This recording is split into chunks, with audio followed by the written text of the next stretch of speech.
Hi అందరికీ welcome back to my channel DJ foods and taste. ఈరోజు పూరి పొంగుతూ సాఫ్ట్గా hotel స్టైల్లో ఎలా చేసుకోవాలో చూద్దాము. చాలా అంటే చాలా ఈజీ, చాలా మెత్తగా స్మూత్గా. డెఫినెట్గా ఇట్లా ట్రై చేయాలంటే ఈ వీడియోని లాస్ట్ ఎండింగ్ వరకు చూసేయండి. ఫస్ట్ ఒక బౌల్ తీసుకొని ఆ బౌల్లోకి 1 కప్ గోధుమ పిండి వేసుకున్నాను. దాంట్లో 1 స్పూన్ ఆఫ్ ఆయిల్ వేసుకోవాలి. 1 స్పూన్ సాల్ట్ వేసుకుందాము. 1 స్పూన్ షుగర్ వేసుకోండి. షుగర్ అనేది తక్కువ వేసుకోండి. ఇవన్నిటిని ఒకసారి మిక్స్ చేసేసుకుందాము. ఎందుకంటే ఆయిల్ పోసాం కదా, కొంచెం గడ్డలు గడ్డలు కట్టి ఉంటుంది.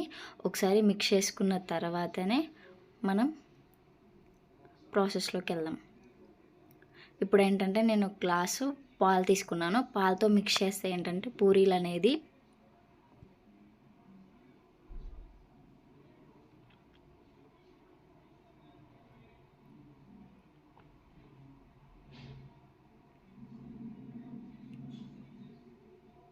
ఇది ఒక హాఫ్ అన్ అవర్ పక్కకు పెట్టేసుకుందాము. పిండి కలిపినాక ఒక హాఫ్ అన్ అవర్ పక్కకు పెడితేనే పిండి అనేది మంచిగా వస్తుంది. చూసారా ఎంత మంచిగా ఉందో పిండి? చూసారా ఎంత మెత్తగా సాఫ్ట్గా ఉందో? ఇప్పుడు మనం పూరి బాల్స్ చేసేసుకుందాము. చిన్న చిన్నగా చేసేసుకుంటేనే పూరి అనేది చాలా బాగుంటుంది. మరీ పెద్దగా చేస్తే పూరి అనేది తినబుద్ధి కాదు. సైజ్ అయితే సరిపోతుంది పూరికి. ఇప్పుడు మనం ఆయిల్ పెట్టేసుకొని ఆయిల్ హీట్ అయిన తర్వాత మనం పూరి అనేది వేసేసుకుందాము.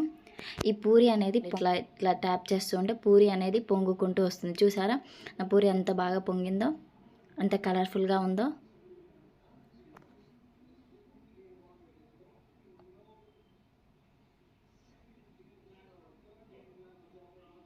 పూరీలు అనేది